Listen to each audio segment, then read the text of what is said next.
Alright, everybody. So, this was given to me as a gift, as a thank you to this individual. I say thank you. You didn't have to do that. Basically, the story goes I gave him a little bit of gas money, and he repaid me with a knife. He's a fan of my channel, and you know who you are. Thank you very much. You didn't have to do this. But he told me to be raw. He told me to be honest, and I'm going to do that. I told him that that's what I do on this channel. I'm going to give you my opinion, and I'm entitled to my own opinion. I hope I don't offend you. And he goes, nah, dude, I want to hear it. So, and he himself is also a little bit of a knife collector. Let's get into it, everybody. Let's talk blades, because that's what we're into. Today, I have for you guys Eafengrow. And this isn't just any Eafengrow. This is a very interesting Eafengrow. And let's put this down for a second. Before I open up this box to show you what this knife looks like, I am not a fan of cheap knives. Frankly, I hate them. I think it's a waste of money, for one. Two, quality, it's a gamble. When you buy a cheap knife, you have to understand that it's going to not be in the best of quality. Therefore, if you are a hardcore blade collector, you know that a cheap knife to you is either one of two things. A good beater knife, so you don't mess up any of your really expensive good knives, the ones that you collect or use, but responsibly and gently. Or they're garbage to you and you don't waste your money on them at all. As a matter of fact, you don't even bat an eye in their direction, let alone move your attention towards the section of the gas station where they sell cheap knives, where you just don't give a fart. You see it and you just kind of go along your day without even trying to go up to it to even entertain the idea of even buying one. But if you need one, I can understand, and you need a few extra bucks, or you have a few extra bucks where you need a knife or a cutting implement of some kind. I guess cheap knives do have a purpose, and they do have a market for cheap knives. Now, to me, Eafengrow makes decent knives, and you know this because I used to collect Eafengrow. I have gotten rid of all of my cheap knives. As a side note, I literally have given them to a friend to help start his collection. He was going through some tough times, and he didn't have very much money to get his knife collection going, so I literally gave him half of my knife collection. I gave him all of my starter knives just so he can get familiar with them and how they work and all that, and I gave him all of my cheap knives that I didn't really care for, that I spent X amount of dollars on, that was nowhere near $100. But I gave those away, and that was including my Eafengrow collection. I had maybe 3 or 4 Eafengrow knives.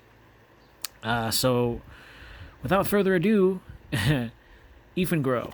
And this is model EF16, outdoor multi-tool black, made in China.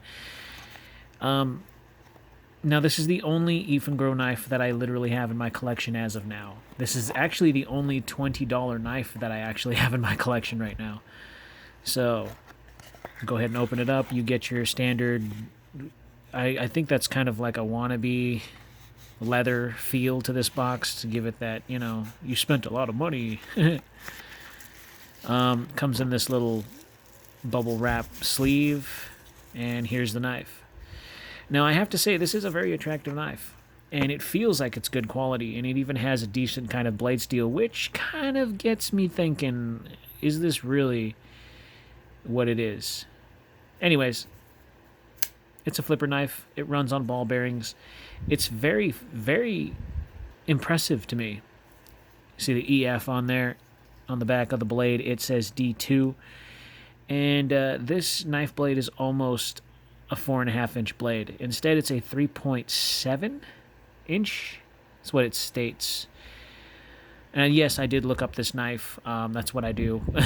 I look up the knife, and I found it on Amazon, so he must have got it from Amazon. And really nice of him. He didn't, instead of giving me money, repaying me the money back, he ended up getting me a knife for my channel. And I really do respect that, because that's really nice of him. I really do. And to tell you the truth, this knife is going to be a beater knife to me, because at least it'll be a knife that I can use, and that I won't worry too much about my more expensive pieces. And that's exactly what he told me that this knife would be intended for, at least when he gave it to me. He said, hey dude, I want you to have a knife that you can actually use and not worry about. Like, say this thing breaks or it gets stolen, or something happens to it, you're not going to cry over something like this, because it's not going to cost you an arm and a leg to replace. And he had a good point. And I was like, yeah, I think I might like that. And I told him, I was like, I'm really picky with my knives. He kind of chuckled, and he's like, well, how about this? And I open up the box, I look at it, and I was like, yeah, this looks like a knife that I would carry. And he started laughing. He goes, yeah, well, that was the idea behind it. He goes, but I don't want you to baby this knife. I want you to beat it up. I want you to use it. I want you to carry it. Stab it in stuff. I want you to get your jolly off on really, really knowing what this knife is capable of doing. And still, if it survives the test of time, I mean, that's a good $20 knife, $20 beater knife. Now, enough with that. We're going to get into the specs of this thing, but first I'm going to give you my own personal opinion on this. I feel that this is a good knife for the $20 price tag. If you're looking for a good knife at $20, this feels like a good knife. So far, I've had this thing for 3 days. I've carried it for 1 day. And I can tell you that it's a little bit wide in the pocket, because this handle is not the thinnest. I can tell you right now, it's a little bit wide. But it's not bad. It actually provides a decent amount of grip. As I'm holding it in my hand, I have a full 4-finger grip on this thing, and hammer grip, and you can still see both ends on my hand. I have medium-sized hands. They're not small. They're not large. I can tell you this is a decent-sized knife, and it feels good in the hand. So, ball bearings are nice and smooth. I can tell you right now that the flipper design is actually really, really nice. It doesn't have any jimping, though. If it did, it would have made this a lot better, but it still protrudes enough, and it's not sharp too bad to where it's uncomfortable. So the deployment on this thing is actually pretty nice. It's very smooth. Like I said, the whole ball bearing thing is great. It's held together with the bottom screw and pillar here, and pivot, so you have that open construction, so it's easy to clean. Another thing is that this knife has a great lockup, has early lockup right there. And it's liner lock, and I do enjoy liner locks. The design on this G10 handle is interesting. It almost has kind of like a wrap kind of design to it, so it kind of looks like a little mini, Tonto in your pocket. It has a lanyard hole, but this lanyard hole is a little bit on the funky side for me. I'm not too sure I like that, but it is functional if you want to use it. I mean, it's there. You got that. Steel liners throughout, and real carbon fiber, at least from what I can see. Or not carbon fiber, excuse me. G10 handle scales. Sorry, I'm thinking carbon fiber. I don't know why. Maybe that's because I'm so used to, buying the higher end stuff that I assume that the G10 is carbon fiber. I don't know. Otherwise, this is G10. And it feels pretty good. It's nice and grippy. It's not overly grippy to where it'll shred up your pants, but I can tell you that it is pretty well done. The pocket clip does not hold deep in the pocket. You got about that much sticking out of your pants, but it works fine. Pocket clip is okay. It's nice and strong. It's held together by those 2 screws. So far, so good. I've actually rubbed it up against a few things, and it seems to be okay. Like I said, I'm a little bit nervous about that being D2. I don't know if that is real D2. It could be. At $20, is it really D2? I don't know. It could be just a regular 440C or 8CR MO crap. I don't know. It could be something like that, and they just stamped D2 on there. But we'll soon to find out. The edge has held up pretty well. I've done some light cutting. I haven't done any hard cutting yet, but I don't want to dull this thing out too bad, So we'll go ahead and get into the specs of this knife. Why not? Let's see how much it weighs. I'm going to tell you right now that this knife does carry pretty well in the pocket. It doesn't feel uncomfortable or anything, but, it's a little wider than I'd like it to be. 3.92 ounces, so just under 4 ounces, or around about 4 ounces for this guy. Amazon is selling it, like I said, around about $20 and change. I think it comes in like 3 or 4 different flavors. You got this one. You got the translucent jade G10 or natural G10 handle scales. It also comes in, I think, a blue and a gray, I think, aside from this one. But I can't remember too much. Looks fine, though. Looks great. Looks fantastic to me. So we'll go ahead and get into the measurements of this thing. So right at the pivot, it's at 4 inches. But the cutting edge on this thing is 3.5. But the blade reach is at 3.58, if not a little bit over. It looks like it wants to be a 4-inch blade, but it's not quite there.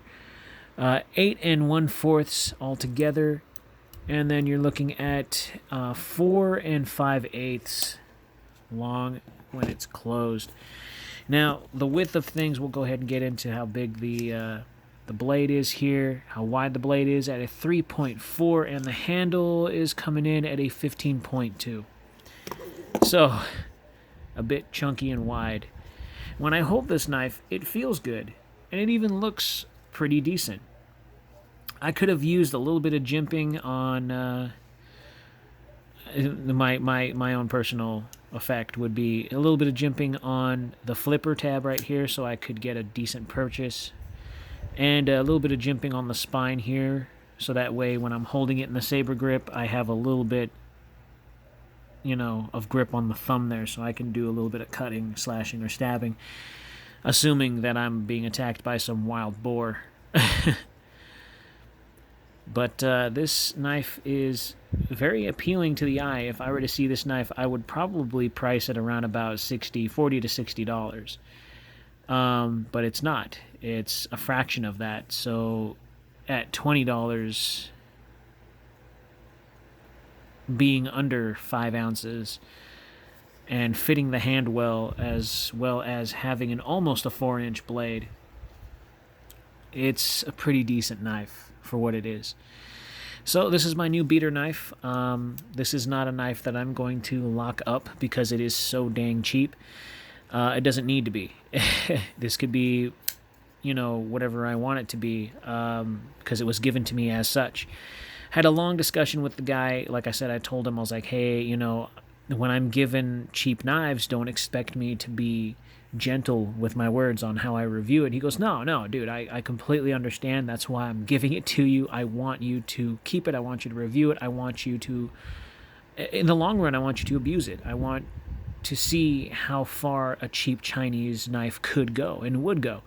He said he would do it himself, but he doesn't really carry knives too often. He likes collecting them, and he does I've seen a few of them, but they've all been used. He's gone fishing with them. He's gone hunting with them, camping. He's abused his knives, and he's done so because he knows what he wants to use them for and how he wants to use them. Not to mention he uses knives for everything, even prying, which I'm always telling people, please don't pry with your knife unless it's designed to do so. You're going to ruin it, you're going to damage it, and overall you're going to break it, depending on what kind of knife it is. And a lot of people, they seem so surprised when they realize that the knife snapped, or they broke the tip off, or they bent the knife to where they can't even close it if it's a folder. And I'm telling them, I'm like, did you pry with your knife? And they, at first it's kind of funny because I always get that kind of denied, like, no, I don't. Wait, yeah, I was out camping and I was trying to open a can of beans and weens and beanie weenies, and I freaking, I bent it all to hell. And it was never like a decent Spyderco or a Cold Steel. It was like some gas station knife that they bought for $20, $30, and they were like, look, it was on the way to Sequoia. I saw it, I picked it up, and it broke. And now I'm sad because that's $20, $30 I'm never going to see again. And I understand the frustration in that. I really do. But any knife, you have to understand, has its limits. And when you pry with something like that or you abuse something like that, it comes with some consequences. And a lot of the times, it fares well. You're going to be doing okay. and your knife will hold up just fine. You know, it might have a little bit of damage somewhere that you can't see, but your knife will do okay. But the more that you abuse your knife, the more that you're testing, you know, you're breaking it a little bit more and more each time, and eventually it'll fail on you. Like it did with me with a couple of knives, you know, and I learned it. I learned of my mistakes from then. So this $20 knife doesn't feel or look like a $20 knife, I think is what my point is. And my buddy, he's like, look, man, I wouldn't give you a knife without knowing how you're going to be with it, as far as how you're going to treat it, how you're going to think of it, how you're going to speak of it, and how you're going to use it. And that's the whole reason why I bought it. And he's like, now, if I wanted to, I could have gone out and got you a really expensive knife, you know, but I don't want to do that because, number one, I owe you for gas money, and number two, I don't have that kind of money to be spending. And I said, I completely understand, dude. No worries. He gave it to me. I shook his hand. I said, thank you. And he goes, thank you. He goes, don't expect this to be the last thing I give you. I'm like, dude, I don't expect anything from anybody. When I help somebody, I want to do it out of genuineness of what I feel is right. And he's like, well, I'm doing this because I want to be a part of your channel. It's like, I want to be a part of, I want to see if I can actually be on your channel, send you a knife that you can use. And I took that as a compliment. I said, yeah, sure, man. I would love to do that. So, you know, with all that talking aside, this knife does look and feel great for the price. This does not look, if you were to hand me this knife and ask me how much you think this knife is, I would literally look at you with a dumbfounded face and be like, this thing looks like it would be between $40 and $60. And it is not. And that's the thing about Eafengrow. They make knives that are copies of more expensive knives. And I think that a lot of Chinese companies are starting to do that now, because not only can you make money off of it, it's a pretty decent made knife that is not as expensive as the original, you know, from the more expensive companies. And I gotta tell you, that's something that is personal preference. There's a market out there for knives like this, and I gotta tell you, there's nothing wrong with owning a Chinese model that is cheaper, more affordable, close to the knife that you want. There's nothing wrong with that. There's absolutely nothing wrong with that. Like I said, there's a market for it out there. And with this knife, if there's a $200 model of this exact knife somewhere with the original markings on it and, you know, all that, I'm sure I'd probably go for this over that $200 knife if I was a different person trying to not break the bank while buying a cutting instrument that is good for whatever I'm going to use it for without babying it, you know? But that's just my overall take on it. So yeah, I'm going to continue carrying this knife now. I'm going to toss that box, and I'm going to see what's going to happen with this knife as far as, you know, how smooth it gets over time, if it stays smooth opening, how the blade steel works. I'm not going to do too much hard cutting with this thing because this is a thinner blade. I mean, not thinner, but, you know, as far as dimension goes, it's a little bit smaller. I do have to say, though, the blade stock on this thing is a little bit wide, so it looks like it would last. It's pretty decently thick, so I'm pretty sure it could withstand a decent amount. And with it being D2, like I said, I really don't know how honest this is. I don't know how genuine this blade steel is. If you stamp D2 on there, most people will say, yeah, that's D2. It's got to be, because it says D2. That's not always the case with Chinese knives. Sometimes they lie, and it could be just a cheap Pakistani steel that they stamp D2 on there just for the selling point, so they can sell it and be like, look, you got a cheap knife, you know, for a cheap price with with better blade steel. And if that's the case, then hey, you know, whatever. I doubt that that's D2. Not at $20. I doubt that greatly.